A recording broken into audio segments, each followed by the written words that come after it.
promise I wouldn't cry, I would make you cry, but that's not working. So, on this day, this Memorial Day, I'd like to do a little history lesson, mainly about World War II. But first, some stats from the American casualties. 1.2 million Americans since 1775 to present have given all. 1.2 million and counting. The American Civil War, with over 618,000 casualties, our worst single conflict. During World War II, we lost 408,000, our second worst conflict. During the World War, approximately 50 million to 100 million civilians and combatants died. 100 million. Think about that. Sadly, most of those casualties are buried right here in this ground. And those individuals were proud to serve, and Nevada is proud to have them with us there. The United States in World War II primarily defined by the country's entry into the war, followed by the Japanese attack on Pearl Harbor on December 7, 1941, which led to the U.S. declaring war in Japan and subsequently becoming heavily involved in both the Pacific and European theaters, ultimately contributing significantly to the LA victories against the Axis powers. Some notable battles include the D-Day invasion of Normandy, Battle of the Walls in Europe, in the Pacific, the Battle of Midway, Iwo Jima, Okinawa, and there are so many battles are notable, but just too many discussed today. The war significantly impacted American life with rationing, mobilization of industry, and large-scale public support for the war effort.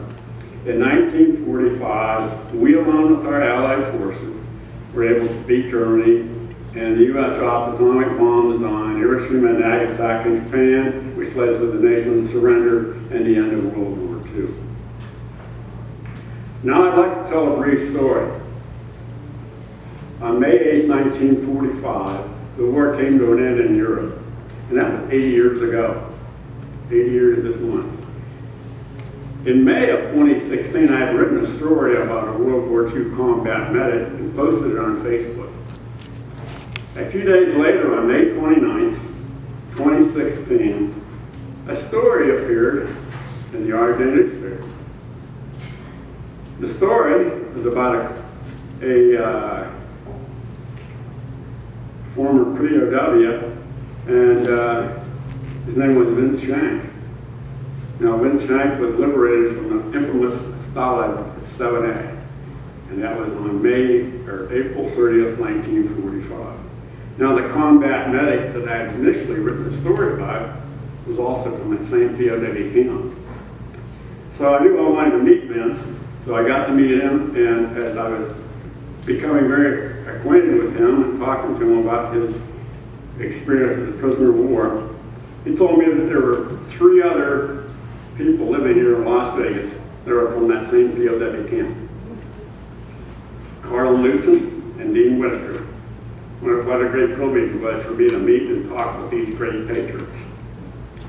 Sadly, they've all since passed. 2 of them are buried right here. The story of the liberation of Stalag 7A should be made into a movie. Allied forces did not know this camp even existed until April 29th, the day before it was liberated.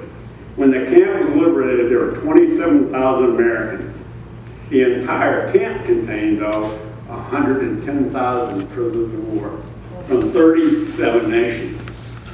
And this was the largest war of any of the wars in their camps in Europe.